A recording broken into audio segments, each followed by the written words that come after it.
Seja muito bem-vindo a mais um episódio do nosso Pense Grande podcast. Isso aqui que já deixou de ser um podcast, tá? Passou a ser um movimento de expansão aí de consciência.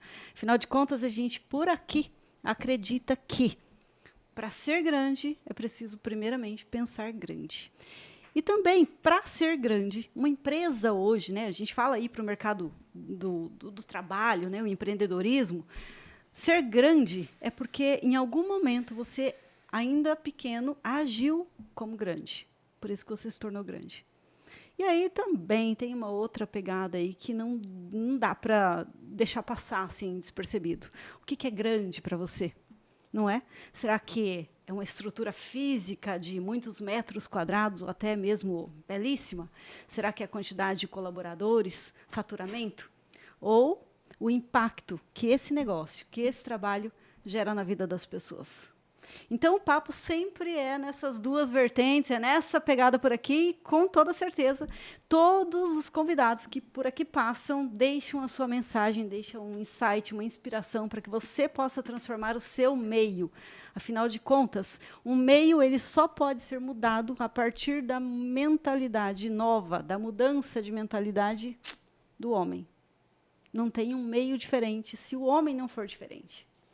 E é claro que essa temporada, né, Bruna? Nem sei qual episódio mais é, Bruna, já me perdi toda. Hashtag episódio alguma coisa, já não sei mais qual que é. Mas a temporada é Além da Tempestade. Você sabe que quando eu fui fazer essa temporada, estou aqui com um participante aqui ao vivo, com plateia hoje aqui, antes de mostrar quem é o nosso convidado.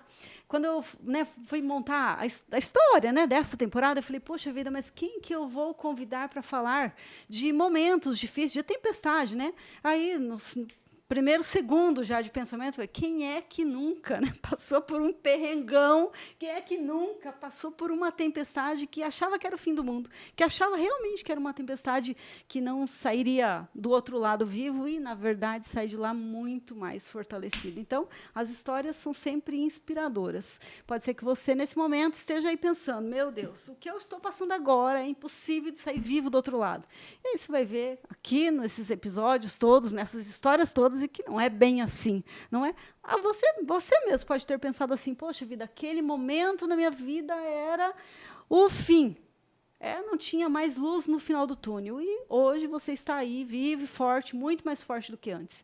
Então, as histórias são dessa maneira por aqui. Se você gosta desses assuntos, não deixa de nos seguir e compartilhar esses conteúdos. Estamos no Spotify, Bruna. Spotify, YouTube, tem rede social de Instagram, TikTok, Bruna, @Pense Grande Podcast, vai lá, bota um joinha, faz o quê? Segue de alguma maneira, faz alguma coisa aí que o algoritmo entenda que isso é relevante, que a gente vai crescer e vai ficar feliz com a sua ajuda. E hoje, episódio de hoje já começou com café, na verdade ele já está acontecendo desde o começo da tarde. Catei uma pessoa assim que estava passando por aqui e falou assim, Elaine, só você para me fazer sentar nesse negócio, nessa cadeira, mas é isso, estou aqui com um amigo, posso dizer assim, Eduardo, de muitas datas, e não é Eduardo, né? É Eduardo Freitag, é isso? Exatamente. Freitag. Seja muito bem-vindo, obrigada por esse momento. Eu que tenho que agradecer, estou muito feliz de estar aqui. E, de fato, só você para me fazer sentar aqui né, e compartilhar esses momentos, que eu tenho certeza serão muito prazerosos, né, aqui também junto à plateia, o Gabriel. Isso aí. É um grande parceiro nosso. Estou muito feliz de poder sentar aqui contigo, também absorver parte de toda a sua história, do seu conhecimento. Acompanho você na rede social, acho que seu trabalho está incrível. Que legal, obrigada. E vindo de você sabe que tem um peso bem forte, sabia?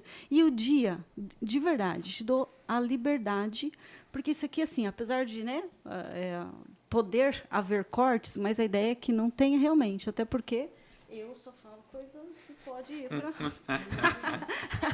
só falo coisa que dá para ir para a rede, tá? Entendi. Mas assim, se em algum momento você falar assim, Elaine, isso aqui não está legal, eu gostaria de ter esse feedback, de verdade. Tá bom. Eu aguento o tranco. Na verdade, eu até brinco com as meninas. Eu realmente acredito que não será necessário, mas... Eu brinco com as meninas e falo assim, me retruca, pô, fala aí, Elaine, você ficou louca de vez que eu... Entende? Porque se for muito assim, tá bom, poxa vida, né? Tá, o contraditório é bacana. Mas eu fico feliz. Vindo de você, realmente eu levo a sério, tá?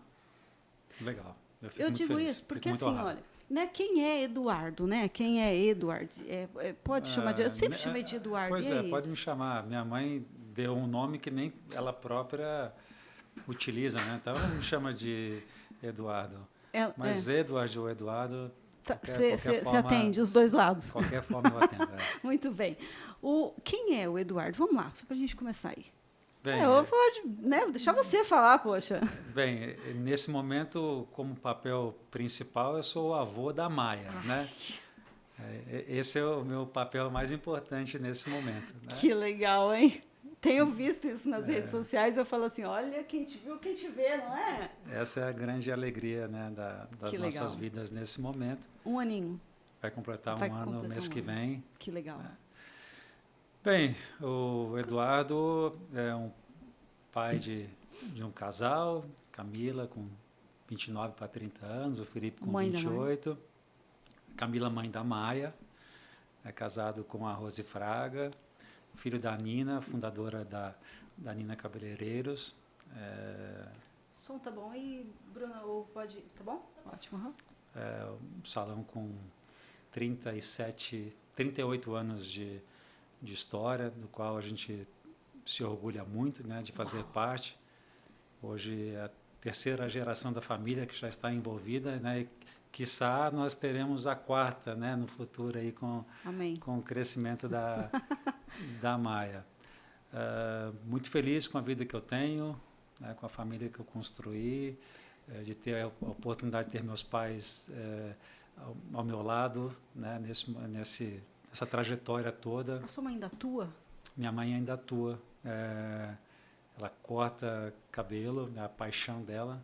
Que legal. Aliás, eu sempre digo que não conheço ninguém tão apaixonado ou tão apaixonada pela profissão quanto a minha mãe. A minha esposa, ela foi talhada para se tornar uma cabeleireira, evidentemente influenciada pela Nina, pela minha mãe, mas a minha mãe nasceu para ser cabeleireira desde muito jovem. Né? Ela ganhava um trocadinho dos pais, ela pagava para as irmãs para poder mexer no cabelo das irmãs. Né? Então, ela tem uma paixão incurável pela profissão. Amém. Então, de vez em quando, de madrugada, a gente recebe uns vídeos do YouTube da dona Nina que está vendo material de penteado e cortes. De brincadeira. Quantos anos tem sua mãe hoje, Eduardo? Será que eu posso falar? Não, tadinha. Não, minha mãe tem 75 anos. 70, de profissão, 70. Nasceu apaixonada por isso eu acho que muito tempo. Como profissional da área, uns 50 e tantos anos, né? Eu tenho 51, então eu já nasci vendo a minha mãe trabalhar como... Uau. Quer dizer, vendo não, né? Sim, mas desde que eu tenho a consciência, né, como pessoa, minha mãe é profissional da área. Que legal. Nina Cabeleireiros em Cuiabá. Só em Cuiabá hoje, né? Agora, só não, né? Mas em Cuiabá. 2 unidades, como é que está agora? São 3 unidades. 3 unidades. 2 em shoppings e uma unidade na rua. Na rua. @ Nina Cabeleireiros, é assim que está lá no Instagram. Exatamente. Já vai lá, já segue, já curte. E um beijo para essa esposa lindíssima, minha amiga Rose, que ela se divide entre ser cabeleireira e comediante, né? Porque é uma figura, né? Quem conhece sabe do que eu estou falando. É uma alegria de pessoa, não é? Ela fica brava, Rose? Os meus amigos, quando a gente se reúne, que a gente toma um vinho, alguma coisa, né? E eles ficam esperando as pérolas que ela vai soltar, né? E aí, Rose, como é que você vai começar? Né? É muito engraçado, gente. Imitando o cuiabano, então, é uma figura. Grande, Rose. Ela tem um bom senso de humor. Nossa, tá louco. É maravilhosa. E tá lindíssima, né? Como vó, né? Nossa. Tá uma vó enxuta. Tá louco, gente. Não é? Você viu? Tem visto recente? Sim. Tá doido. Aff, Maria. Mas vamos lá. Bom, criou... Você fez algo... O que você fez, Eduardo, depois? Você estudou o quê? Porque você não é cabeleireiro, certo? Certo. Eu nunca tive habilidade para isso. Eu sou formado em contabilidade. Que legal. Eu formei em 95 na Federal de Cuiabá. E uns bons anos depois, eu formei também em Direito. Então, são duas formações. Nenhuma eu trabalhei, eu exerci a profissão, mas ambas são muito importantes no meu dia a dia. Essenciais, inclusive, né? Muito. Concorda? Muito, não? muito. Ou se você não tem a formação, pelo menos conhecimento, tanto em contabilidade quanto em direito, para se tocar um negócio, independente de ser um salão de beleza, né?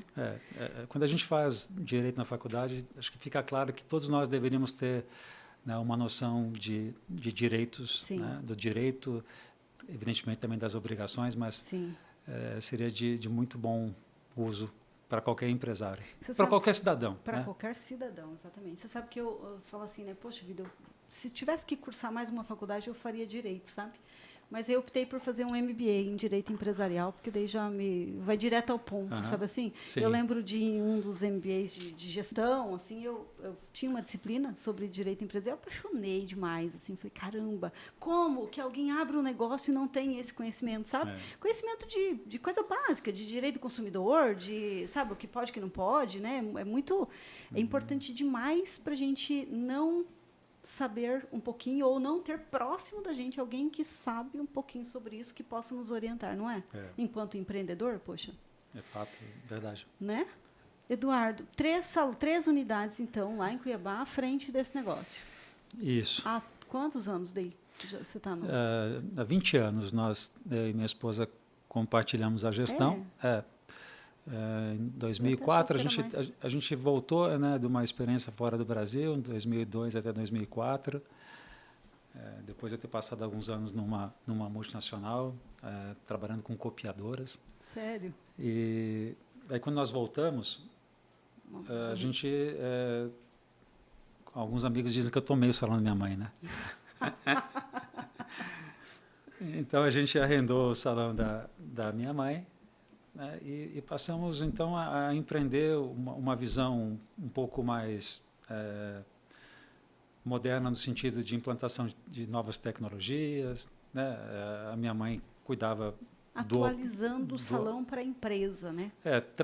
Transformando numa gestão como uma empresa. Apesar do salão ser, até então, muito bem organizado, do ponto de vista de contas a pagar, contas a receber, né, pagamento de comissionamentos, mas era uma gestão mais na pegada do que nós, né, tínhamos antigamente, uma gestão muito misturando ali CPF com CNPJ, e aí a gente passou... Meio caderneta ainda.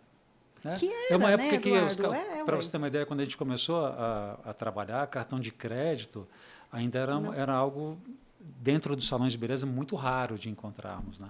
Maquininhas de cartão. Maquininha de escada não tinha. A gente começou trabalhando lá com as máquinas que a gente colocava, não sei se vocês lembram dessas, né? A gente colocava o cartão, buscava... Não lembro, sou jovem.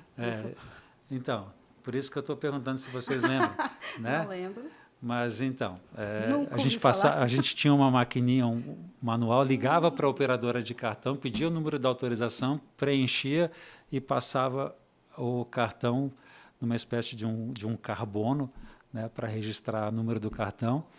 Esse era o processo quando a gente começou. Depois que vieram as maquinetas, ainda no formato de ligações, né, era uma discada, para daí chegarmos onde nós chegamos hoje, né? Esse era o cenário que nós encontramos.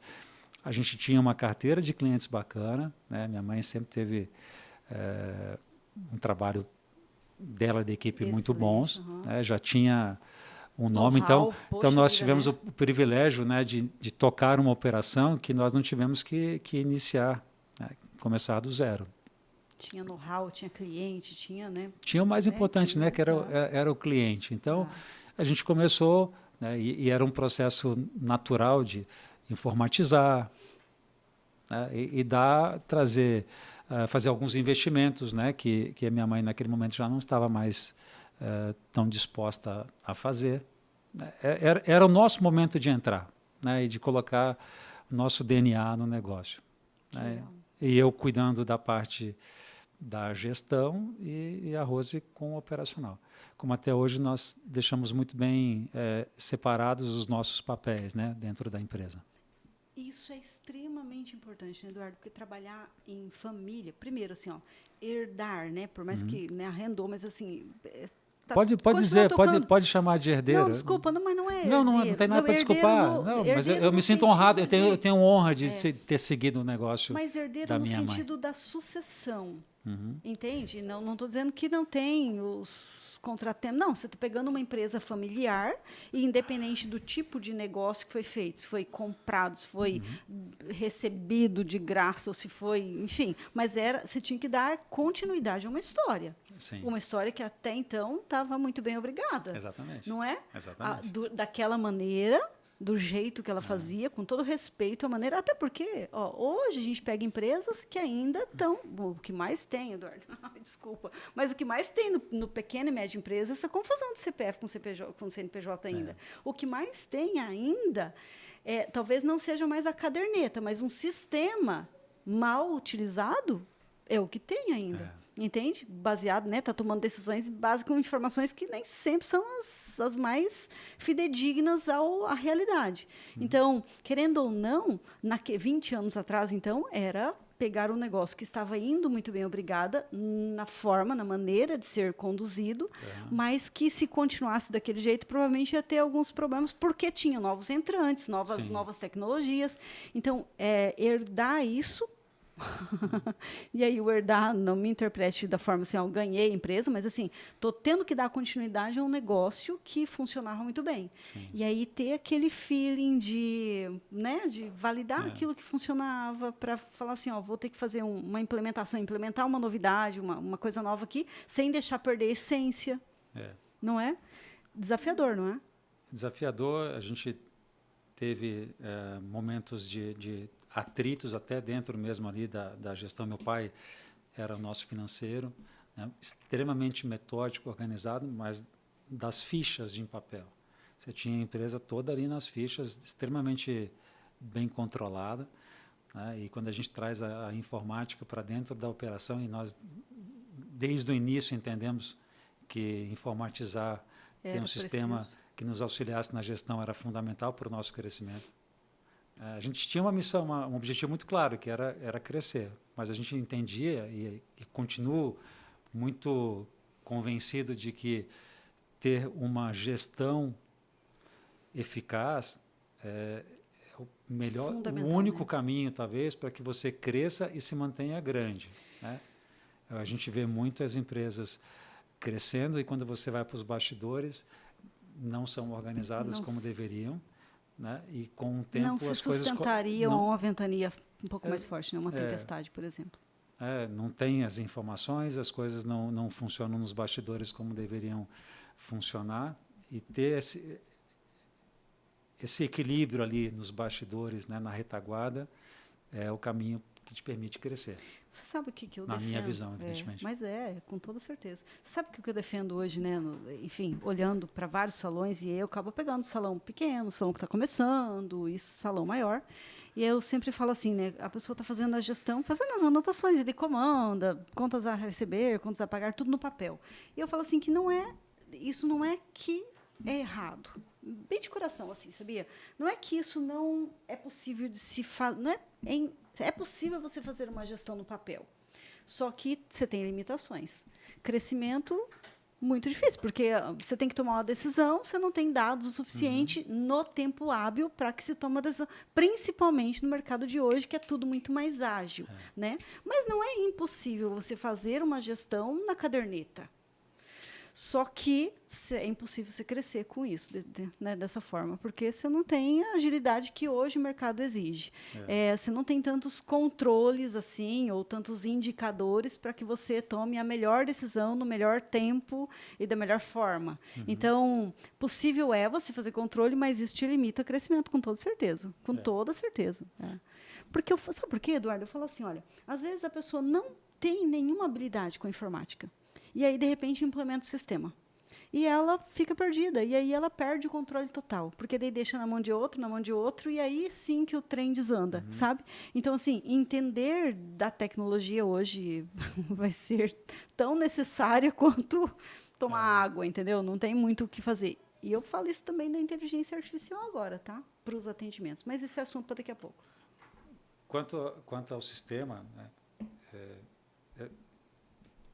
ao meu ver, é indispensável. Como você bem disse, é possível fazer, mas dentro de uma estrutura muito pequena. Muito enxuta, né? E sem visão também, sem sem expectativas de crescimento. Né? Exato. Agora, ter um sistema é só uma parte. Né? Saber manipulá-lo também é fundamental. Eu acho que o empreendedor ele pode até não dominar com riqueza de detalhes o sistema que ele tem na sua empresa, mas ele tem que ter um bom nível de conhecimento. Até para evitar que fraudes aconteçam. Exatamente. Né? E que são bem possíveis de acontecer, não talvez por intencionalidade da outra pessoa. Você está querendo atenuar, né? Não, mas normalmente não é sem falta de intenção, né? Que as coisas acontecem. Mas não com uma má intenção. Muitas vezes não é com uma má intenção, às vezes é com a falta também de instrução, a falta de entendimento também. E aí eu apoio totalmente a sua fala de não preciso entender nas minúcias, mas preciso entender aonde isso vai levar, entendeu? E analisar os pontos macros do negócio, né? Eu acho que todo profissional cabeleireiro, por exemplo, em algum momento quando começou na carreira, ele ou não sabia cortar, por exemplo, né? Ou não sabia fazer mechas, ou não sabia colorir, e ele teve que aprender. Ô Eduardo, você sabe o que eu falo, geralmente? A Bruna aqui está cansada de escutar essa fala minha, sabe? Eu falo assim, mas mexer nessa planilha, mexer nesse sistema, né, começar a monitorar alguns indicadores da gestão, é um negócio muito difícil. Eu falo assim, lembra quando você começou, quando você fez a primeira escova num cliente? E eu falo isso, Eduardo, porque eu também já passei por isso, entende? Eu estou nesse mercado desde 95. Então, assim, a primeira escova, você tem uma cabeça com cabelo que está viva, se mexe aquele negócio, entendeu? Aí você tem uma escova, você tem um secador que de um lado sai ar quente, do outro lado entra um ar que se você colocar no cabelo, entra o cabelo junto. Você tem que administrar aquelas três coisas, você não é malabarista, sabe? É um horror a primeira escova. É verdade. Aí você enrola o cabelo na escova, entendeu? E vai com o secador. É um desastre total a primeira escova. E, de repente, você começa a treinar aquilo e você faz sem nem ver que está fazendo. E se torna algo tão habitual que você nem percebe, nem lembra mais do nível de dificuldade. E na gestão é a mesma coisa. É exatamente a mesma coisa. No sistema, exatamente a mesma coisa. Desde que você tenha uma cabeça, entendeu? Um pensamento ampliado de querer fazer melhor todas as vezes que você for fazer. Sim. Sabe? Porque tem gente também que fica bom no mais ou menos, né? Concorda? Tem gente que ficou habilidoso fazendo negócio na coxa. Tipo, vai desse jeito mesmo, não se propõe a melhorar. E aí não tem sistema que vá ser eficiente, não tem gestão que vai ser eficiente se você não quiser olhar realmente para o que tem que mudar. Eu faço uma brincadeira, né? Quando eventualmente algum profissional nos procura com muitos anos de profissão, né? Mas eu sou profissional há 30 anos, né? Por que eu tenho que mostrar meu trabalho? Mas tem cozinheiras que têm 60, 70, 80 anos e não sabem fazer uma boa comida. Então, o fato de ter muito tempo de carreira não significa que entregam um resultado, um trabalho de alto nível. Né? É isso. É bem isso. Você sabe o que eu gostava muito de fazer? Fotografar os primeiros trabalhos dessa pessoa, sabe? Porque depois... Eu, enquanto profissional, sempre gostei bastante de aprender, de desenvolver melhor, né? E aí eu gosto de registrar, gostava bastante de registrar os primeiros trabalhos e depois de algum tempo, sabe? Para a pessoa se perceber o quanto ela mudou, o quanto ela melhorou, o quanto ela evoluiu, sabe? Porque é natural, né? Se você se propõe... Eu tinha uma cultura muito de treinamento, era aquela loucura de dar treinamento para todo mundo. Então, a pessoa automaticamente dava uma subida de nível, assim. E dava, não tinha jeito. Principalmente gente que Tem muito profissional, Eduardo, que tem muito tempo de carreira, mas é aquele cara que ainda está com aquela visão da mecha na touca, entendeu? Daquela escova que o cliente faz assim com a cabeça. É ou não é? Como lidar com esse profissional? O que você faz lá? Para conscientizar ele, para poder... Porque né? Você pede até o teste, uma amostragem do trabalho, mas e daí? Como é que muda isso na cabeça dele? Bem, eu entendo que os feedbacks realistas são uma ferramenta muito importante, Elaine. Verdade, nua e crua, assim, né? Há um certo receio, né, por parte de alguns empreendedores de chamar o seu parceiro para dar feedbacks que normalmente não, ou podem não ser agradáveis, né, mas que são necessários. E os feedbacks têm que ser construtivos, têm que ser objetivos, diretos no ponto. Esse é um ponto. Né?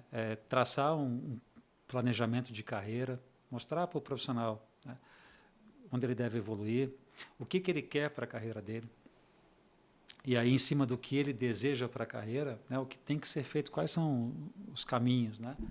Qual é esse processo todo para que ele possa entregar um resultado e que esse resultado esteja alinhado com os objetivos, né, que ele próprio define para a sua carreira.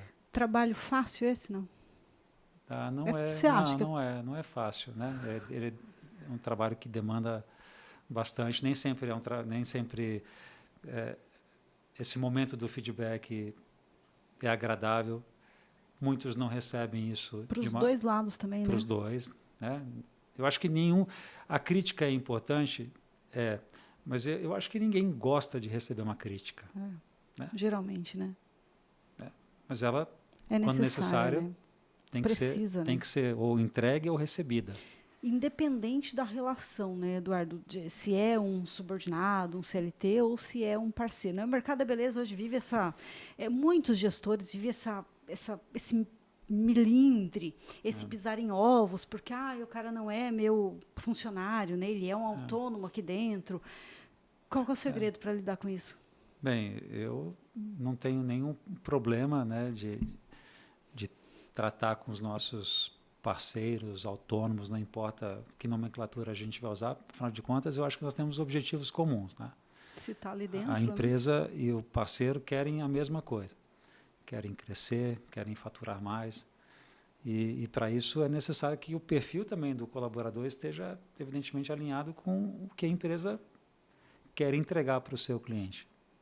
E essa conversa pode ser espinhosa, e muitas vezes mas como não tê-la? Não tem como avançar, né? Evoluir, né? Senão... E o crescimento dói, né, Eduardo, também. E eu entendo também, Elaine, que se não tiver, né, da parte de quem está recebendo o feedback, o entendimento de que aquele feedback realmente faz sentido para ele, né, muitas vezes o caminho natural é um rompimento. Né? É necessário, ao meu ver, que exista um alinhamento, né, do fit cultural, né, da empresa com o colaborador. Se não houver... E a contratação é um momento crucial. Não sei se eu devo falar sobre isso agora. Pode, com toda certeza. Segredo de uma contratação, o que fazer para fazer com que essa pessoa fique mais tempo ali, dure mais tempo, cresça contigo. Então, como essa pessoa, esse profissional, tende a ficar mais tempo contigo? Eu acho que o momento da entrevista inicial, né, onde você está ali alinhando expectativas, se conhecendo, é o momento da verdade ser posta à mesa. Né, de uma forma muito transparente.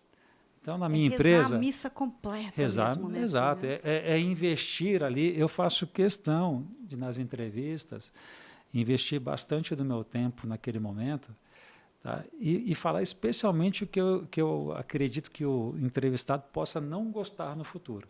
Porque o que ele vai gostar...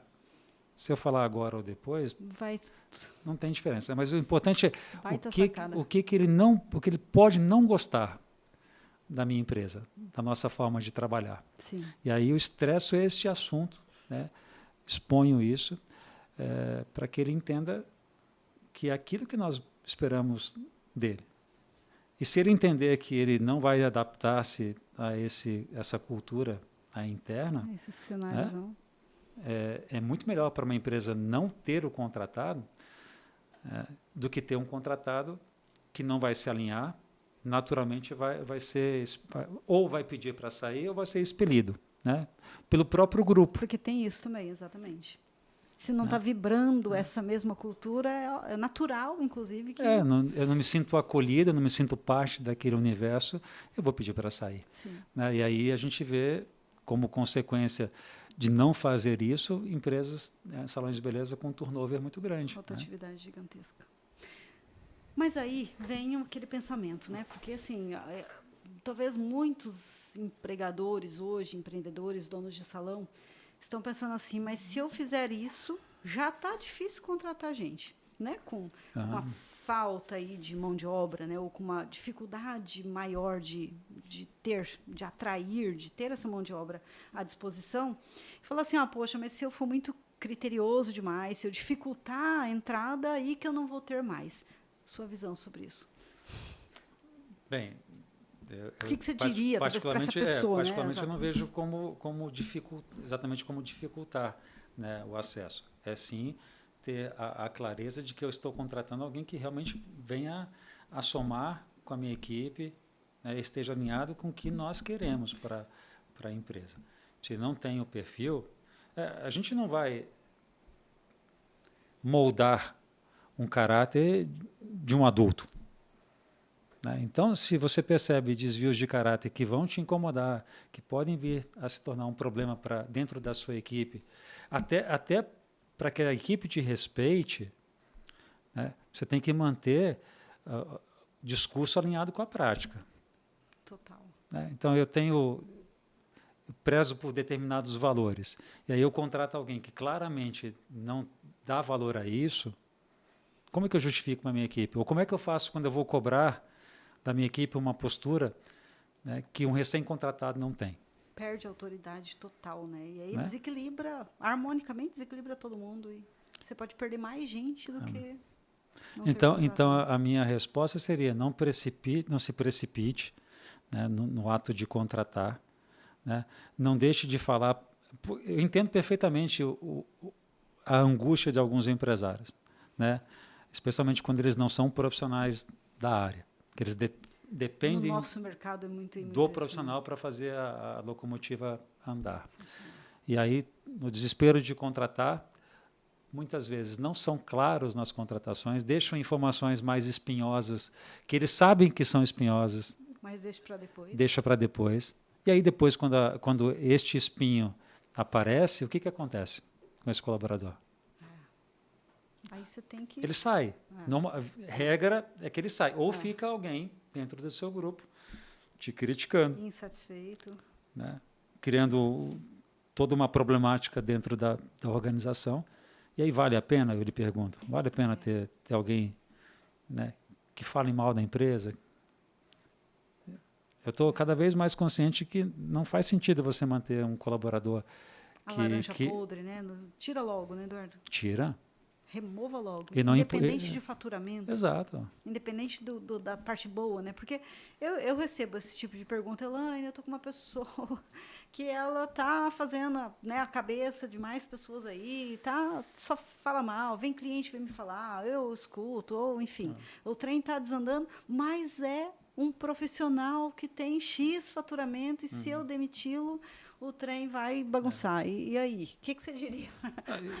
Demite logo. Não, mas o que eu diria é o seguinte, existem alguns passos que podem ser tomados antes para que não chegue nesse ponto. Né? Um deles é chamar para uma conversa. Tem um problema como esse? Vem cá, vamos conversar aqui. O que não está legal? Por que está acontecendo isso? Agora, o problema quando é relacionado a caráter, a índole, aí é muito mais sério, né? Buraco mais embaixo. Né? Porque dificilmente corrige, né? Você já sabe que não vai ter correção, né? Que não vai ter uma conversa não vai te levar a resultado nenhum. E aí ele pode melhorar naquele momento, mas depois login volta a fazer de novo, né? Eu prefiro muito mais. O que eu vou falar não é novidade, né? Talvez você tenha falado isso já várias vezes aqui. Mas eu prefiro muito mais contratar um profissional tecnicamente mais limitado, mas de bom caráter, do que um mau caráter muito bom tecnicamente. Porque a técnica a gente pode ensinar. Exato. Né? A gente pode investir. Né? E você sabe que comportamento também é ensinável, é treinável. Mas agora tem algumas coisas, como você está falando mesmo, princípios, valores, né? A índole, isso não que a pessoa não possa mudar. A pessoa pode mudar. Eu acredito nisso, sabia, Eduardo? Só que tem que partir dela, não da gente. E aí, você vai pagar o preço realmente? Você vai querer ficar batendo em cima? Porque não vai ser você que vai conseguir mudar isso, sabe? É ela por decisão dela. Então, a empresa hoje, eu vejo assim, ó, a empresa, nem a grande, nem a pequena, quanto mais a média, não tem espaço de tempo mais para isso, para ficar aguentando isso. Não tem mais isso, né? Não tem como. Não tem como deixar ela influenciando ali uma parte da tua equipe, enquanto você espera que ela decida mudar. E essa influência pode ser de tal ponto maléfica, né, a ponto de arruinar um negócio. Exato. Né? Alguns negócios, aí a gente volta e meia e escuta relatos, né, de um salão que de repente houve uma debandada generalizada. Né? Você sabe o que eu geralmente respondo para essa pessoa assim? Eu falo assim, olha, ela está falando mal, não é? Está falando mal da empresa, porque é uma coisinha chata pra caramba, mas a gente sabe que isso acontece. Está falando mal da empresa, não está tendo atitudes, ela está insatisfeita. Se você não romper nesse momento, ela vai romper daqui a pouco. Só que ela vai romper contigo daqui a pouco, é inevitável isso. Só que daí, até ela romper, ela vai ter feito um estrago grande. O que você prefere fazer? Entende? Ou você rompe, ou espera dá um pouco mais de estrago para ela romper. Mas, de todo jeito, essa relação vai ser rompida. Não tem como, é insustentável. Se uma boa conversa não for suficiente para azeitar as coisas, né? Concordo contigo. O caminho natural vai ser o rompimento, e aí, quanto mais tardio, pior. Né? Maior é o estrago que será feito. Você resumiria tudo isso, então, em contrate devagar e demita rápido? Essa é muito boa. Eu acho que deve-se investir muito mais tempo para contratar do que para demitir, né? Sem dúvida. Como avaliar conduta, índole, princípio na contratação? Na contratação é difícil, né? Existem os experts, né, para não usar outra nomenclatura aqui. Tem gente que estudou como fazer uma entrevista. Como fazer também. uma entrevista. Mas eu gosto de usar algumas estratégias, né, nas entrevistas, de fazer perguntas cujas respostas são óbvias e a gente sabe que facilmente posso ter uma resposta não verdadeira. Tá?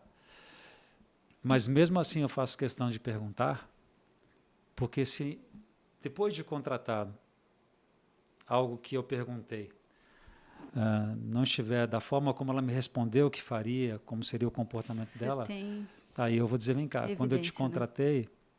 Eu lhe perguntei isso, você me respondeu isso, lembra? Uau. Então, você pode citar algum exemplo de alguma pergunta? Quando eu vou contratar uma recepcionista, eu pergunto se é pontual. Nesses anos todos, uma única pessoa me respondeu que não era pontual. Sério? E, no entanto, a realidade não é bem assim, A realidade não é bem essa. Mas eu faço questão. Realmente você é pontual? Uau.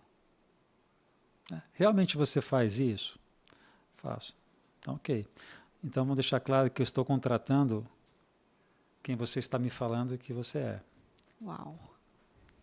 Porque você cria evidências para, num momento de deslize, você tem como conversar com essa pessoa. Se eu disser somente que eu quero... Está nisso, Gabriel? Está anotando aí? É isso aí. Eu quero aqui profissionais pontuais, eu quero uma recepcionista pontual. Ela pode dizer para mim depois, olha, mas eu nunca falei que eu sou pontual. Gente, são coisas óbvias, né? Mas precisam ser ditas, né? Eduardo do céu. E aí vai, né? E assim por diante, né? Porque tem muita coisa que pode ser desvendada ali naquele momento, né? Tem que ser uma conversa realmente muito franca e o entrevistador, o empregador tem que estar com feeling bastante apurado, né? Para tirar dali as entrelinhas de toda aquela conversa, né? Intuição, Eduardo, você chega a usar? Mulher, eu sei que a mulher tem muito mais tato para esse negócio de intuição, sabe? Às vezes que eu ignorei a minha intuição, eu me ferrei redondamente. Eu acho que eu já tive momentos em que eu sabia que estava contratando mal. Apesar de que nós não temos nenhuma garantia, né, no ato de contratar que vai dar certo. Exatamente. Né? Então, de vez em quando eu sento com o meu RH e digo, olha, gostei da candidata, né? Mas vamos aguardar as cenas dos próximos capítulos para ver se o feeling é bom. Né? E às vezes não é uma contratação que eu estou absolutamente seguro que pode dar certo, porque as que eu estou absolutamente seguro muitas vezes não dão certo. Né? Exatamente. E essas que eu não estou absolutamente seguro realmente costumam não dar certo. Mas só o tempo, né? Vai dizer. Você sabe que existe uma estatística de início de negócio da rotatividade ser de 50% inicialmente. Quer dizer, início de negócio, a cada 2, 1 fica. Se você estiver dentro das estatísticas. Porque em muitos negócios, nenhum dos 2 ficam, sabe? Né? Mas a média é de 50%. É alto pra caramba, né? Eu acho que... Eu penso, né, que isso pode ser reflexo de que no momento inicial de uma operação, muitos ajustes são necessários, né? Do próprio empresário. Então, você monta uma operação. Eu não estou falando, evidentemente, de operações que já vêm consagradas, né, copia e cola, como franquias, que você vem com um negócio já todo formatado. Você monta um negócio e você imagina algo que depois, né, você tem que achar outros caminhos. E talvez nessas mudanças iniciais, as adaptações, né, poxa, estava legal, mas desse formato aqui eu não quero mais continuar. Eu passei por isso, né, quando nós inauguramos a operação do Shopping Estação, que foi a nossa primeira experiência em shopping. Né? Então, eu tive um turnover muito atípico para a nossa operação, que nós temos colaboradores, Elaine. Nós temos uma manicure há 37 anos trabalhando com a gente. Começou com a minha mãe em 87. Uau, Eduardo. Nós temos vários profissionais de 20 anos, né, que começaram quando a gente começou no negócio. Uau!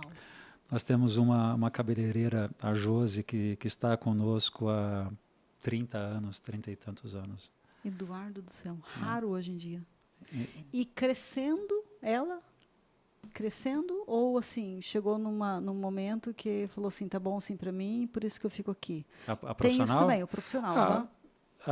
Eu sempre pondero isso também, a Josi tem uma história muito legal conosco, muito legal, porque quando nós abrimos a nossa unidade na Dom Bosco, que fechamos durante a pandemia, ela foi para lá como nossa sócia. Né? Nós abrimos o negócio e propusemos uma participação na empresa para ela. E depois, como é que foi retornar com ela? Assim, porque ela voltou, depois fechou, aí fechamos, né? Ela voltou para a unidade onde ela sempre trabalhou, começou com a minha mãe, começou com sem ser sócia. 15, 16 anos, sem ser sócia.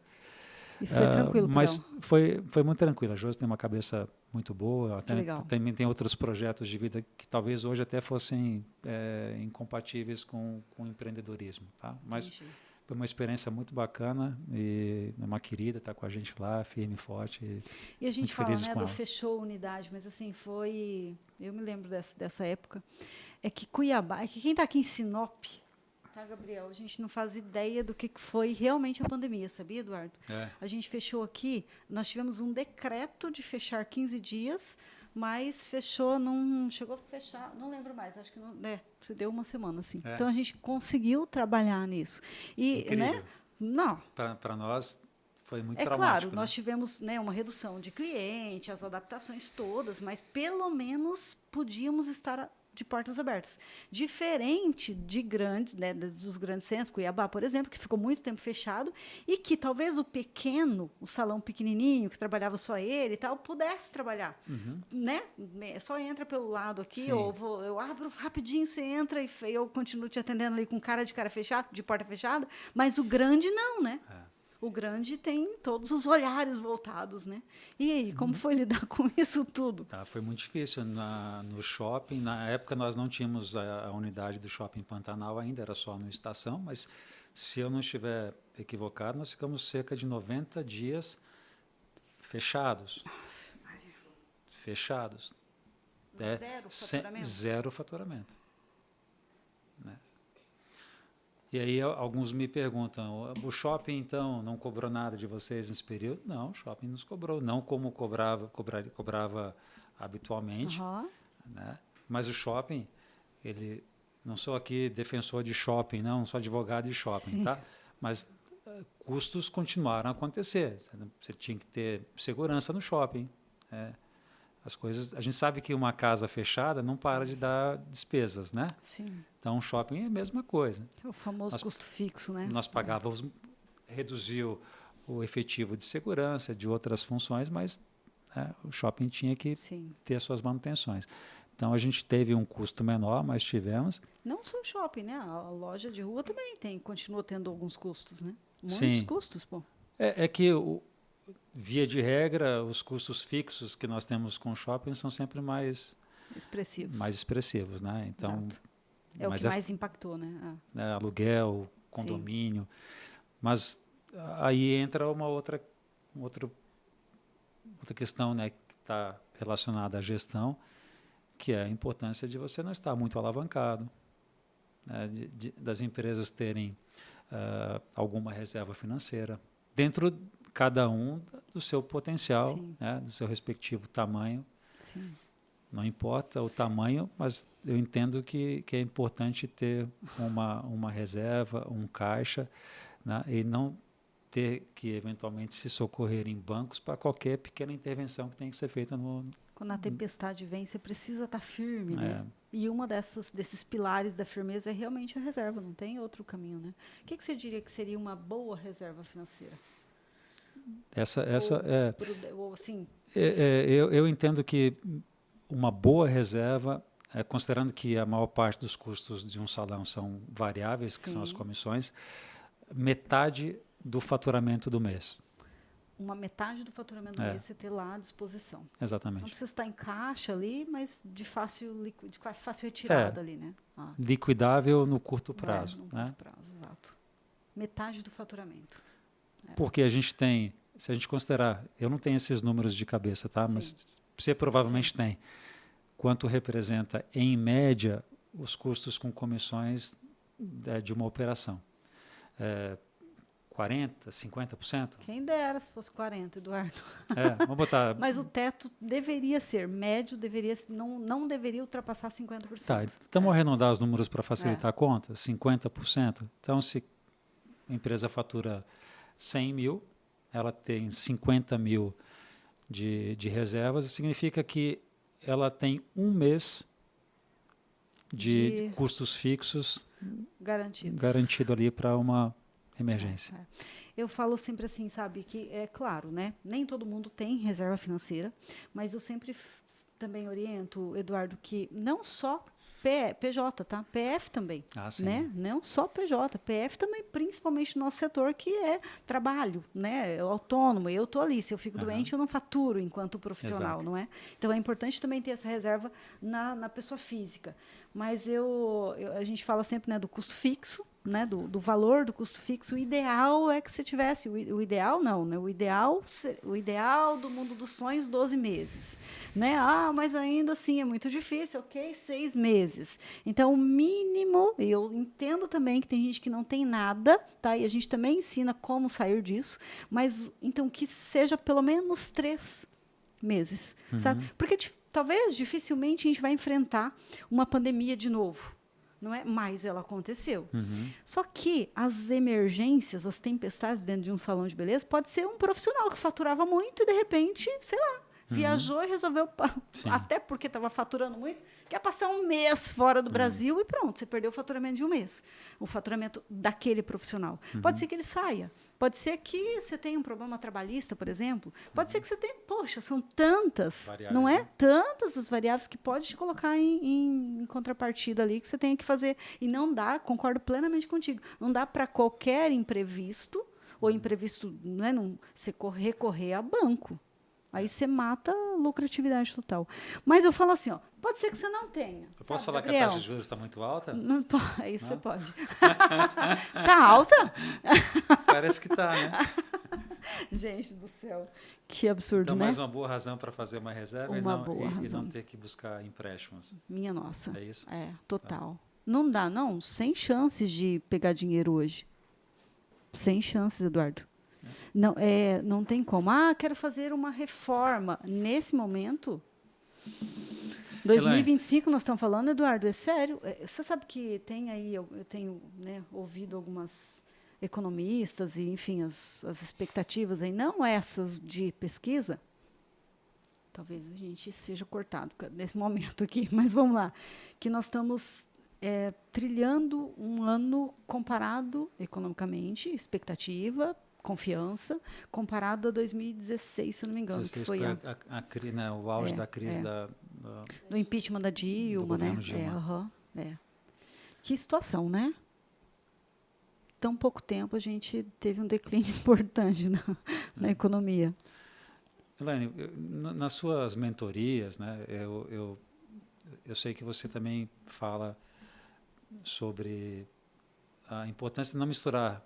Nós já tocamos aqui rapidamente no assunto pessoa física com pessoa jurídica, né? Mas um dos problemas que eventualmente algum dono de salão, colega, me procura para trocarmos algumas ideias, né, sobre gestão, tem algumas dúvidas. Então a gente percebe claramente que muitos sequer têm uma conta pessoa física, uma conta pessoa jurídica para separar, né? Não tem um entendimento de que o que é da empresa não é dele. Ele é dono da empresa, mas o que é da empresa, né? E muitos acabam utilizando os recursos da empresa, e muitas vezes mais do que a empresa poderia entregar, para satisfazer necessidades do CPF. E eu caminho, infelizmente, né, para a ruína. Exato. Não, sem sombra de dúvidas. Nós temos que ter o entendimento de que o CPF deve sobreviver com aquilo que a empresa pode entregar para ele. Nos momentos ruins, o CPF tem que fazer o quê? Né? Segurar, retrair. Né? Mas muitos não querem abrir mão, né, de um determinado padrão de vida, mesmo no momento em que a empresa não é capaz de entregar isso.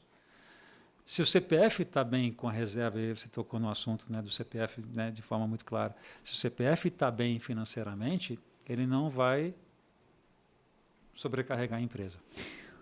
Eu vou fazer um convite agora. Para que a gente faz os convites aqui, que é para não... que é para a pessoa não ter por onde correr e falar não. Eu tenho uma mini apresentação, foi uma palestra, foi uma apresentação que eu dei, mas eu quero transformar isso num mini curso. E tem nome isso, tá? E o nome é De Quem é o Meu Dinheiro? Porque, nesse primeiro momento, acontece isso demais, Eduardo. E eu confesso que uma vez já aconteceu comigo também. Sabe? De repente começa a entrar dinheiro, principalmente quando o dono do salão é o cabeleireiro também, que é a realidade de 80% dos salões hoje no Brasil, tá? 76%, para ser bem exato, dados 2022, né? Então é muita gente, concorda? É muita gente. E aí começa a entrar dinheiro e aí, entendeu? E vai. Coitados dos contadores. O contador pega lá um extrato de conta jurídica e fala assim, mas isso aqui é uma loja de lingerie. A maioria é mulher, que é dona, né? Mas isso aqui é uma sorveteria. Mas, eu também quero trabalhar aí, porque tem sorvete para a turma, tem chocolate à vontade, tem lingerie. Você deve estar dando brinde aí para a galera que trabalha. Não é possível. Não, isso aqui tem escola, entende? Poxa vida, né? E aí faz realmente uma confusão. Eduardo, vamos construir um mini curso assim, sobre isso, sobre essa separação? Vamos? Pronto. Tá vendo, Eduardo? Né? Tá vendo, Gabriel? Pronto, é assim que a gente faz as coisas. Mas vamos lá, voltando para isso. Apesar de que eu acho que a minha participação é completamente dispensável. Você fará isso com uma excelência ímpar. Deixa eu falar uma coisa para você, então. Meu mantra, o mantra que... Você está usando, Gabriel? A hora que você falar assim, não estou usando mais, eu vou pegar de volta. Pode compartilhar. O mantra ali do salão, que hoje o Gabriel está usando, que ele liberou agora para eu compartilhar, então oficialmente vamos usar, Bruna. Nenhum de nós é tão bom quanto todos nós juntos. Eu tenho absoluta certeza de que isso, nossa, traria uma riqueza de informação, porque assim, Eduardo, né, claro, eu tenho uma admiração bastante grande, mas não é a minha admiração que importa. O que importa, na verdade, é a história toda. Entende que você construiu ali? Uhum. Você entende? Você é uma pessoa que tem um conhecimento gigantesco na prática de gestão de salão. Você já viveu quase que todas as realidades. Eu espero que não tenha nenhuma nova pela frente aí. Mas, assim, uma grande parcela de acontecimentos do dia a dia no salão você passou. Eu também passei, entendeu? Enfim, então essa... Bons perrengues. Né? É muito legal. Grandes histórias também, né? A gente costuma enaltecer os problemas. Perrengues, mas as boas histórias também. Tem muitas histórias maravilhosas, né? Sabe por quê? Muitas pessoas incríveis que nós encontramos. Sem sombra de dúvidas. Com quem nós vivenciamos. Eu mesmo, nós temos o privilégio de, na nossa equipe, ter pessoas sensacionais. Que legal. Não tenho dúvidas. Então, eu falo assim, é muito legal a gente ler um livro de como fazer. Sabe, é bacana pra caramba. Estudei em contábeis, em direito, mas nada como a tal da vivência no dia a dia para falar, então agora eu vou ter que... Porque aí você lida com o tempo, ali você lida com as emoções todas que você está envolvido, e você tem que encontrar um caminho, e muitas vezes erra, e muitas vezes acerta, e assim a gente vai se moldando, não é? Eu falo muito assim, às vezes tem mentorado que fala assim, mas Elaine, é sério que você já passou por isso? Eu falei, já, por exemplo, sabe? Eu vou voltar ainda no CPF ali. Mas eu me lembro de uma vez, Eduardo, que aqui em Sinop, dá chuva muito forte, geralmente acaba energia, sabe? Dá um perrengue aí nas fios aí e acaba, natural. Natural, para quem mora aqui é natural que aconteça. E estava num final de sabadão, sei lá se era sábado, mas provavelmente era, e aquela galera, tipo 50 pessoas para um casamento, para uma formatura, entende? Você viveu isso já também, eu tenho arrepio de lembrar dessa época, mas já vivi isso. E, de repente, pum, acabou a energia. Começa a chover lá em Sorriso, 100 quilômetros daqui, acaba a energia aqui, porque afeta em algum linhão em algum momento. E aí, o que aconteceu? Maquiando, e penteando, porque já era de noite, então você não tem mais uso tanto do secador. Você tem muito da montagem, do penteado e da maquiagem. O que você faz? Cata uma lanterna do celular e continua fazendo. Não é isso.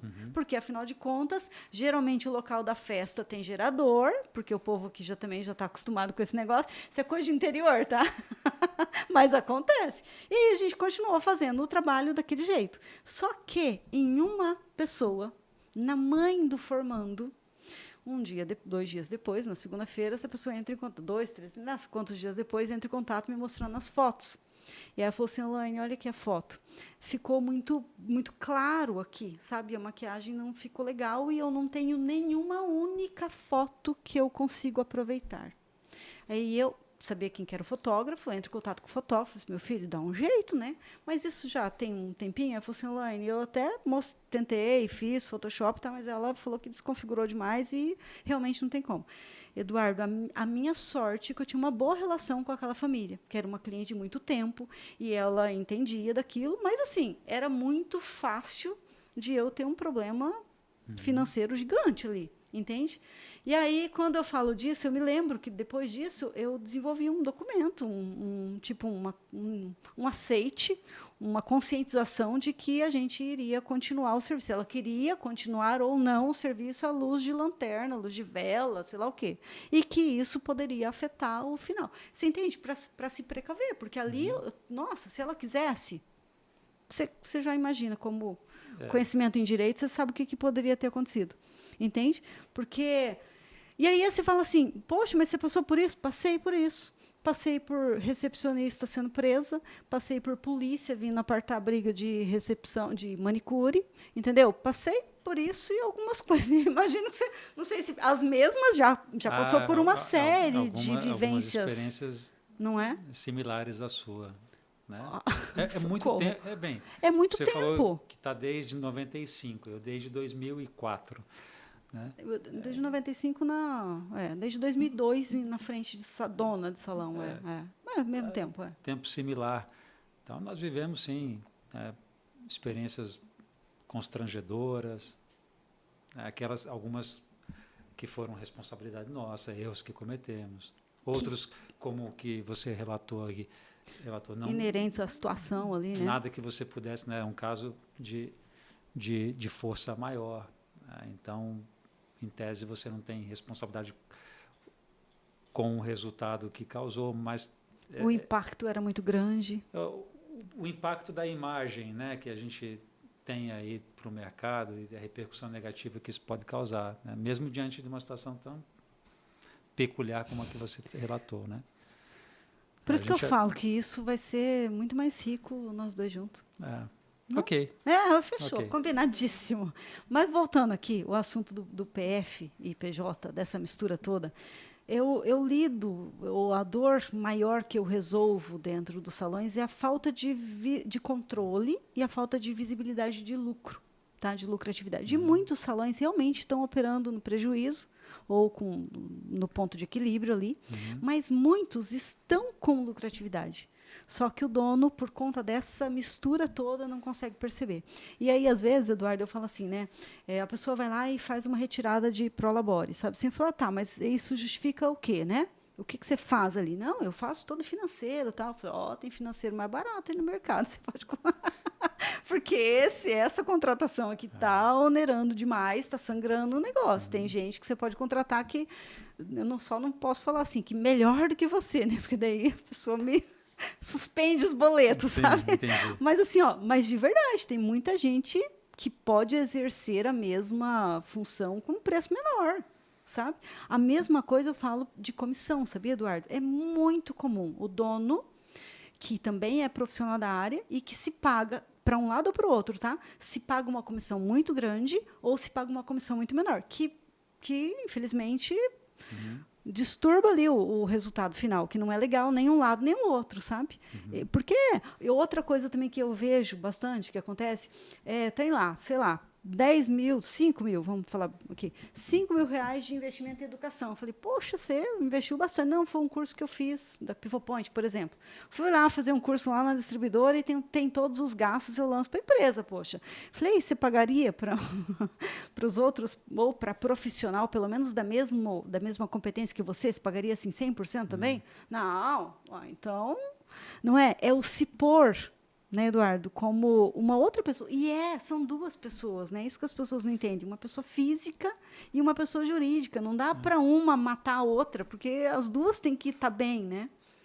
Tem muitos profissionais, né, empresários, que entendem que merecem mais do que deveriam receber, né? Você acabou de citar um exemplo aí de quem faz o financeiro, né, cujo salário poderia ser de X e ele se paga 2X.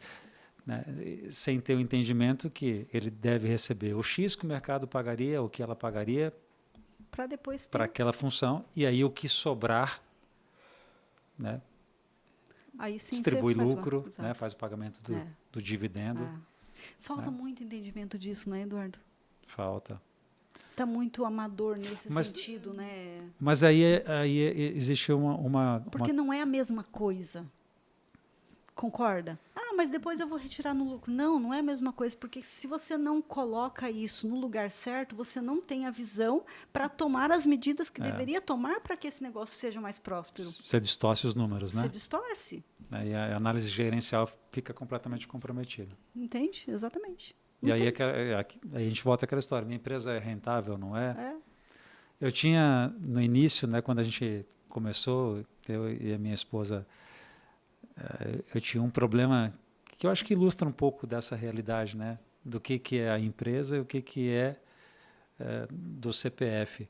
Então, nós tínhamos produtos de revenda e ela ia lá no expositor e pegava o produto e levava para casa. Né? E aí eu via no banheiro lá um shampoo diferente. Onde é que ela está comprando? Na concorrência? Eu ia no salão depois e falava, vem cá, mas esse shampoo não passou pelo caixa da empresa, né?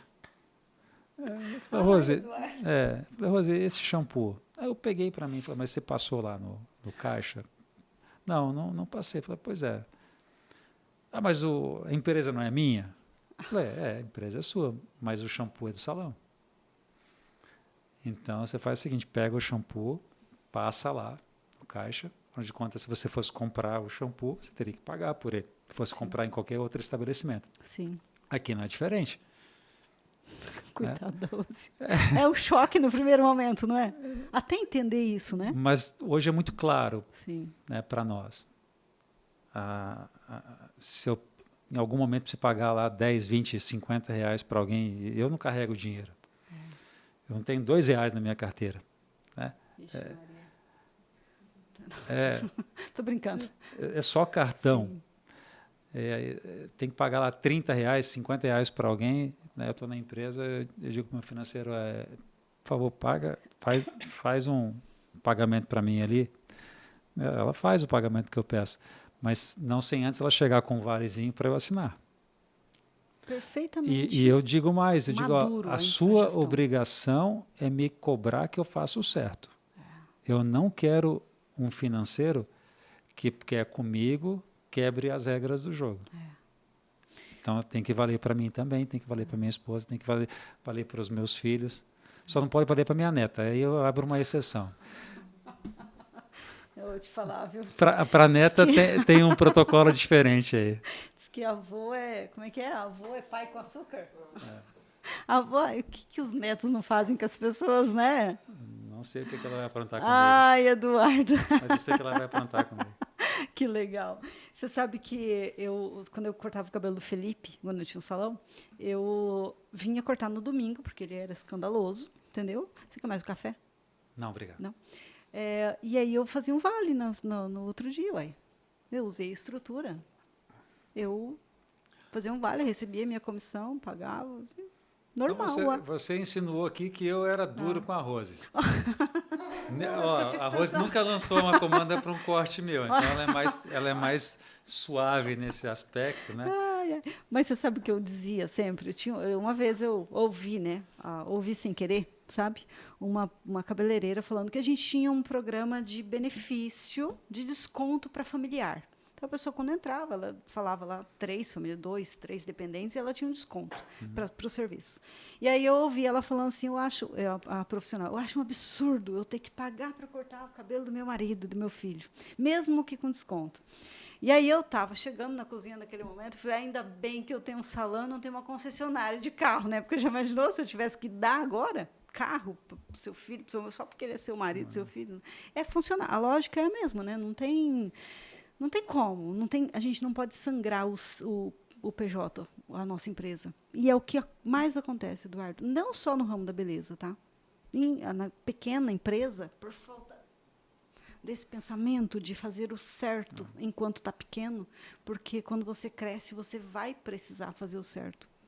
Eu acho que isso é bem comum em muitos setores, inclusive. Eu sempre entendi que a gente tem que fazer o certo, independente do tamanho, mas ele é muito mais fundamental ainda quando a gente efetivamente cresce. E nos prepararmos. E eu falo também, né, aí fugindo um pouquinho desse tema, com os nossos profissionais, né, com alguns funcionários, eu pergunto, né, o que você almeja para a sua carreira? Você quer ser um gerente? Tá. Você tem que começar a se preparar para ser um gerente agora, não quando a vaga abrir. Né? Quando você e muitos reclamam que não tem oportunidade ou que a empresa não os enxerga, né? Mas quando você precisa tê-lo ali para uma tarefa diferente ou para um compromisso diferente, né? Muitos dizem não fui contratado para isso, não é o meu papel, né? Então o que um gerente virtuoso tem que ter de qualidades? E aí vamos olhar para esse gerente, né, para esse cara bem-sucedido, para essa mulher bem-sucedida. Quais foram as atitudes, né? O que plantaram? Né? Tudo é merecimento, né? E a gente adquire a cultura de fazer a coisa bem feita. E isso a gente internaliza. Mas você tem que começar desde cedo a fazer isso. Porque lá na frente, se você quiser mudar essa mentalidade, é possível, eu entendo que é. Né? Você até falou sobre mudar a mentalidade, que é possível. Eu concordo contigo que é possível mudar nesses aspectos, mas é muito mais custoso do que quando você já vem com isso enraizado. Com toda certeza. Com toda certeza. Hoje Falei, você vai precisar de ficar, vai dar 2 horas que está fora do horário. Entendeu? A Bruna, estou falando aqui da Bruna. Bruna é uma oportunidade única, precisamos de fazer um podcast hoje. Segura aí, entendeu? E tá aí. E eu sei que vai ser merecedor. Daqui a um tempo alguém vai dizer que você teve sorte, Bruna.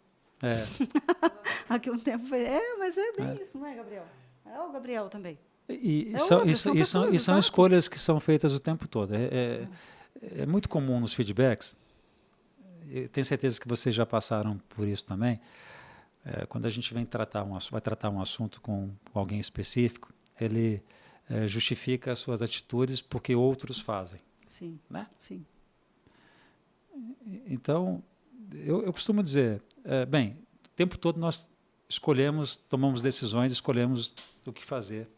Né? E a gente pode também escolher em quem que a gente vai mirar. Eu vou mirar na Elaine, que tem uma trajetória de sucesso, ou eu vou mirar naquele fracassado? E parece que é muito mais simples a gente mirar no fracassado, né? Porque quando a gente se compara com o fracassado, qualquer coisa que a gente faça, né, a gente fica bem, né? Nos posicionamos bem. Então, ego, né? Comparação. Medição de tamanho, né? Então, eu digo, mira em quem tem sucesso. Veja o que quem tem sucesso hoje construiu. O que ele fez de bom para chegar onde está. E geralmente não foram grandes coisas, foram pequenas coisas com constância, dia a dia. Não é? Foram pequenas atitudes. Isso, Eduardo, para mim isso aqui é muito claro, assim, sabia? Começa aqui, ó. Como eu encaro cada situação que eu estou vivendo, sabe? Qual é a energia que eu projeto naquilo, sabe? Naquela situação, naquela oportunidade, enfim, naquele momento que se mostrou para mim, seja ele um momento ruim ou bom, seja ele uma situação boa ou ruim. Eu uso muito essa palavra de constância, consistência nas nossas reuniões. Que legal. Né? Falo muito sobre a importância e exemplifico com algo bem bobo até, né? Que é fazer uma analogia com quem vai na academia.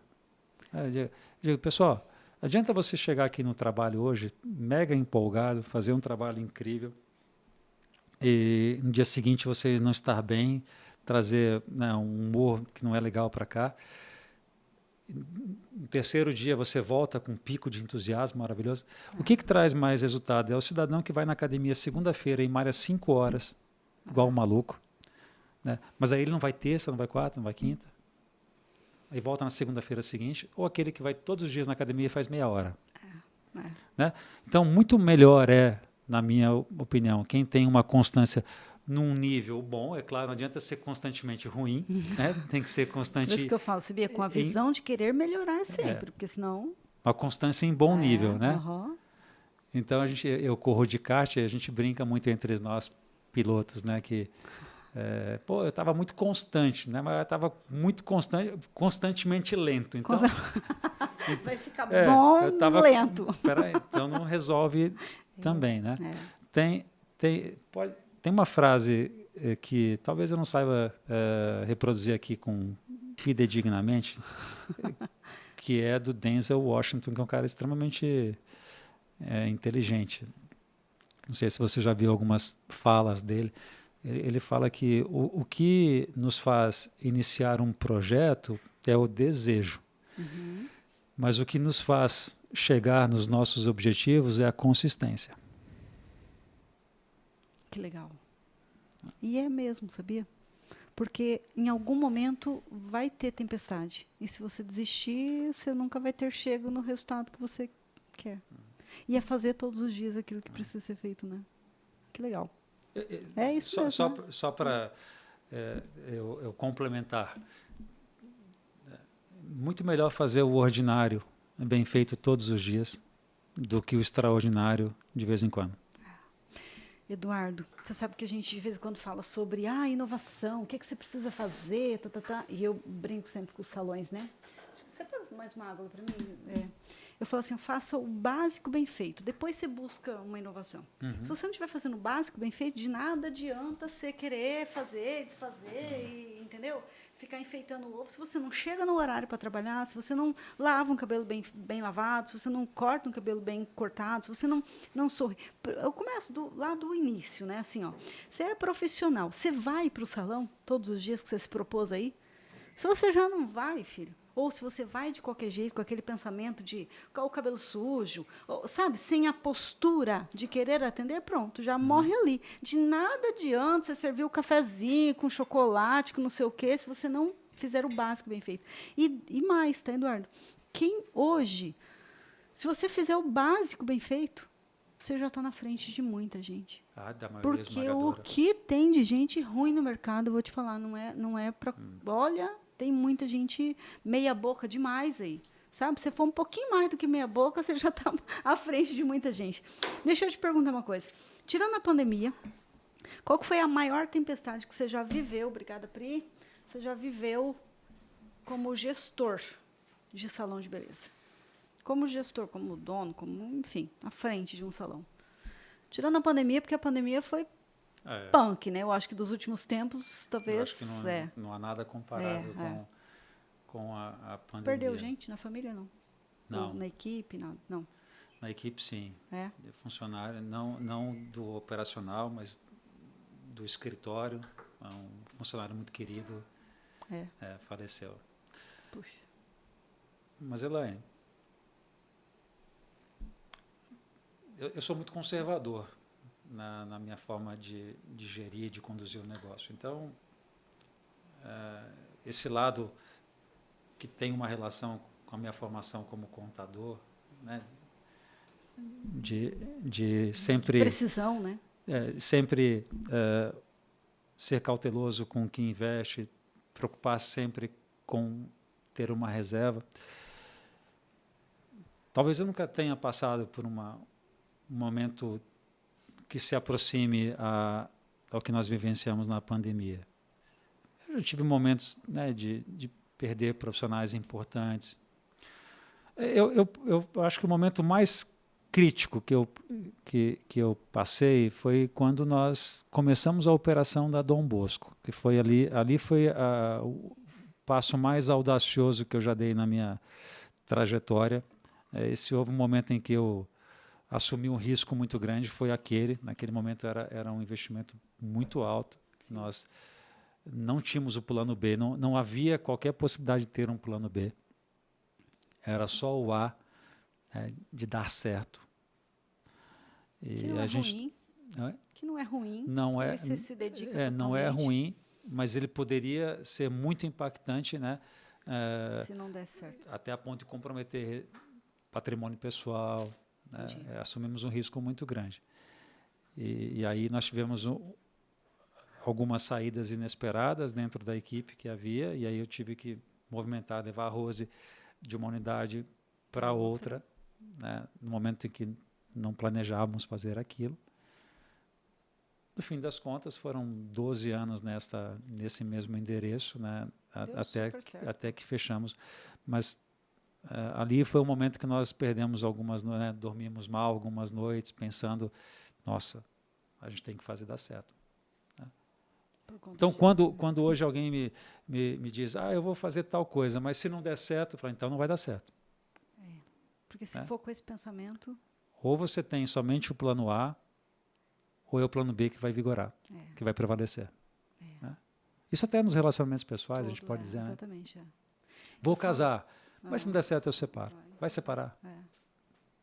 Né? Porque não vai tolerar. Para dar certo, é fazer até dar certo, né, Eduardo? O plano A, com prudência, claro, é preciso, mas ter toda a energia voltada para aquilo, né? Todo pensamento voltado para aquilo. E aí entra aquele dilema, né? O que é a persistência, né, com a insistência? Onde eu tenho um limite ali? Né? Porque eu também não quero dizer que a gente... Insistir é uma coisa, insistir é outra coisa, né? Eu entendo, né, que tomamos todas as ações que eram necessárias para viabilizar um negócio. Né? Fizemos os ajustes. E mesmo assim a operação não se viabiliza, né, o que eu tenho que fazer? Eu vou continuar dando murro em ponta de faca? Eu vou continuar a gastar uma energia boa no que não tem retorno, não traz retorno? Não dá. Aí cada um, né, tem que entender analisar, né? qual é o momento de você romper com aquilo. Eu tomei a decisão de fechar a unidade da Dom Bosco, da qual não me arrependo, porque nós acabamos fortalecendo a unidade, né? Nós tínhamos 2 unidades que naquele momento ficaram fragilizadas e depois nós reunimos e fortalecemos uma, e para nós foi a decisão mais acertada, né? Olhando para trás. Mas olhar sempre para o retrovisor é mais fácil, né, Elaine? É uma decisão que exige bastante coragem, né, Eduardo? E desapego. Socorro. Porque muitos empresários não tomam a decisão que tem que tomar por apego. Por medo de julgamento, do que vão dizer, por emocional, emocional, né? Puxa, mas tantos anos, a própria Rose, né, a minha esposa, ela inicialmente lamentou. Ela entendeu que a decisão mais acertada era fecharmos, mas ela lamentou porque ela tinha uma história. Ela ficou 12 anos nesse ponto. Ela adorava trabalhar onde trabalhava, né? Era um espaço maravilhoso, incrível, né? O Eduardo, e aí mora os dados ali, números realmente, para fazer uma análise que faça razão realmente a decisão tomada, né? Sem esses números, sem uma gestão profissional, é impossível tomar uma decisão da que possa falar assim, foi a melhor decisão. Que loucura, né? E aí tem que ser. Não tem outro caminho. Não tem outro caminho hoje, eu entendo assim, para sobreviver no mercado tão competitivo, com as margens cada dia mais estreitas, não é? Porque a gente precisa entregar céu com o preço da terra hoje para cliente, não é? E as expectativas, se é um mercado que, infelizmente, tem muito amadorismo ainda, então tem muita gente fazendo promessas que a gente sabe que não podem ser cumpridas, mas que no primeiro momento causam estrago. Elas são cumpridas só no momento inicial, né? Mas não são execuíveis. Não são sustentáveis, no longo prazo. No longo prazo não são sustentáveis. Não são mesmo, tá? Eu tô meio quase que bruxa, assim, sabe? Isso aqui não vai... Dura X tempo, Eduardo, isso é complicado, sabe? Porque eu tenho, né, também tentar ver a possibilidade do dar certo, né? Onde você tem que apertar os parafusos ali. Eu lanço uma pergunta para ti, né? Invertendo os papéis aqui. Socorro!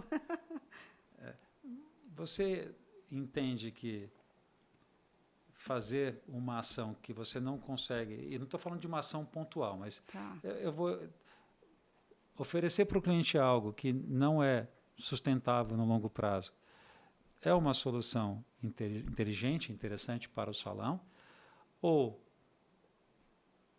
não é, à medida que, se em algum momento futuro você tem que retirar isso, você causa para o cliente uma sensação de que, alguma coisa está acontecendo nessa operação. Antes eles faziam isso, já não fazem mais. A sensação de tirar do cliente não é muito pior do que a sensação de a gente eventualmente entregar para o cliente aquilo. E aí eu não sei se eu fui claro na minha colocação. Deixa eu ver se nós podemos, inclusive, trazer cliente e profissional, que não deixa de ser um cliente da gestão do salão. Mas deixa eu só clarear, para não ficar nenhuma dúvida. Vamos lá, trazendo um exemplo concreto. Eu vou servir champanhe para minha cliente todos os dias. A conta, champanhe, pode ser um bolo todos os dias. A conta, vem cá, eu posso oferecer isso de forma sistemática, sem que isso impacte no meu orçamento? Está dentro do que eu posso oferecer, garantindo a minha rentabilidade? Se a resposta for sim, ok, pode ir. Maravilhoso. E tem espaços que trabalham com ticket médio elevadíssimo, em que esses custos são absorvíveis, né? Mas não, eu não posso manter isso no longo prazo. Se depois eu tenho que tirar isso, eu não passo uma imagem para o meu cliente ou para o cliente desse estabelecimento de que a coisa não está indo tão bem quanto parecia estar indo. E vai para muitas outras... A pergunta é essa. E vai para muitas outras coisas, tá? Pode ser o champanhe, pode ser a mensagem que se encaminha de aniversário, que é o programa Fidelidade, que são coisas que são motivadores no primeiro momento e que depois passam a ser fator de manutenção. E a partir do momento que você deixa de fazer aquilo, com toda certeza a imagem é negativa e você pode perder cliente. Muito provavelmente vai perder cliente. E aí o estrago é muito maior do que se você não tivesse começado. Eu sempre falo, você vai começar com a ação de aniversário, Eduardo. Tá? Eu vou mandar mensagem todos os dias, no dia do aniversário do cliente. Se certifica de que você... Primeiro, se você não tiver um banco de dados muito preciso, você pode dar tiro pela culatra. Eu falo porque já aconteceu comigo. Eu atendia homem e mulher. E aí, de repente, inventamos, lá, 20 anos atrás quase, inventamos que ia mandar mensagem de aniversário no dia do aniversário. E naquela época que não tinha nenhum software que agendava uma mensagem para essa pessoa receber. Então, domingo estava eu lá, tentando mandar mensagem. Só que aí é o seguinte, caiu a mensagem para o marido e não caiu para a esposa porque a informação estava distorcida, faltou data, sei lá o que aconteceu lá, que não caiu. E adivinha o que aconteceu, né? Sim. Imagina. Então, são fatores... alguns fatores podem ser motivacionais, são motivacionais no início, mas que depois vira fator de manutenção. Então, assim, se você não conseguir absorver aquele custo ou aquela postura, aquela conduta para ad eterno, não comece. E aí tem relação com o que nós falávamos antes sobre fazer o básico bem feito. Então, faça o básico bem feito. O que eu consigo fazer e garantir que eu farei bem feito. Isso. Né? E aí trabalhar a excepcionalidade. Exato. Eu vou fazer uma ação, vou fazer um evento por Dia das Mães, vou fazer uma edição limitada. Aí sim, Tá? Aí sim. Aí eu não receberei uma cobrança do cliente quando ele voltar lá e não encontrar aquilo. Comunica isso. E comunica isso de cara já. Existe uma linha muito tênue, né, Eduardo? Tem que ser muito claro isso e tem que ser muito mensurável isso. Porque, e aí? Vai com o profissional também, tá? Começo a pagar uma comissão muito maior, ou vou dar isso, vou dar aquilo, depois tem que tirar tudo. A gente não gosta, né? Como que tira um benefício? Como que tira, né, uma vantagem que eu tinha? Não tem como. Isso, com toda certeza, é tiro pela culatra. Com toda certeza, vixe. E é muito sério isso, sabia? Toda a nossa postura tem que estar pautada na sustentabilidade, né? Na perpetuidade daquilo, senão é problema, com toda certeza. Imagina, cadê a câmera ali? Imagina que você está de frente agora para... São milhares de donos de salão de beleza por esse Brasil afora. O que você diria, como gestor, o que você diria para essas pessoas? Que responsabilidade, né, Elaine? Tá aí, na ponta da língua, eu sei que tá. Bem, eu diria, talvez resumindo um pouquinho do que nós falamos aqui, né, se eu estou falando com um empresário que está pensando em montar um negócio, que faça conta, né, que planeje muito bem a sua operação, que sejam consistentes nas ações que tomem. A gente acabou de falar sobre isso. Esse é um ponto que eu acho muito importante. Né? Se você está convencido que uma decisão é certa, siga com ela. Então, se não está convencido, né, analise o que tem que tomar de decisão. Mas se você crê que para a empresa é importante tomar determinada decisão, tem que ser tomada. Eu tive que tomar uma decisão recentemente sobre algo que não é tão impactante assim na minha operação, mas que eu tive que fazer por convicção. Né? Então, a gente adotou a política de não aplicar coloração que não seja da casa. Que legal. Sim, da distribuidora, no caso, né? Não. Dali, da homologação o salão, somente os profissionais usam as colorações da empresa, do salão. Sim. Né? Então, nós tínhamos muitas clientes que traziam as suas colorações para dentro da empresa. Mas isso nos expõe a determinados riscos, porque eu não sei como essa tinta estava armazenada. Sim. Muitos clientes não traziam a oxidante junto com a coloração da marca. Sim. Então, toda a responsabilidade por algum problema que muitas vezes, ou que possivelmente não estaria nas nossas mãos... E a gente se responsabiliza por isso, né? Claro, pela consequência, né? Exatamente. No momento em que nós assumimos a responsabilidade de fazer a aplicação, nós somos nem corresponsáveis, nós somos responsáveis. Né? Então, eu tive reclamações de profissionais, eu recebi reclamações de clientes, mas eu tive a certeza de que para a empresa, no longo prazo, era a decisão mais acertada a tomar. Que legal. Então, se você crê que algo realmente está alinhado com os valores que você espera para a sua empresa, para aquilo que você quer passar de imagem, né, mantenha-se fiel a essas convicções. E cuidado com as finanças, nós falamos bastante sobre isso. Né? Seja cauteloso. Eu estou tentando lembrar o princípio contábil do conservadorismo, né? É sempre você superestimar as despesas e subestimar as receitas. Esse é um segredo, é uma das... Não é um segredo, na verdade, mas é uma das dicas para que você tenha uma gestão bem sucedida. Pior cenário, né? Sempre superestime o pior, né, e subestime o melhor. Se o contrário acontecer, lindo, ótimo. Maravilhoso. Uau! Muito bom, muito bom, muito bom, muito bom. Esse é mais um episódio aí do nosso Pense Grande. Obrigada, Eduardo. Obrigada pelo tempo, obrigada pelas palavras. Eu falo que são ferramentas assim que eternizam alguns momentos e com toda certeza. Daqui a muitos anos a gente vai estar relembrando disso e alguém vai estar assistindo e falar, poxa vida, olha que legal. E esses dados aí, essas coisas que você disse, é para ad eterno. Isso não vai, a moda não vai desfazer esse conservadorismo, esse pensamento. Obrigada por isso. Eu que agradeço. Obrigada, Bruna. Obrigada, Gabriel. E você fica ligado aí no nosso Pense Grande podcast, porque sempre a gente está com gente boa aqui, com um convidado especial para mais inspirações. Grande beijo e até o próximo.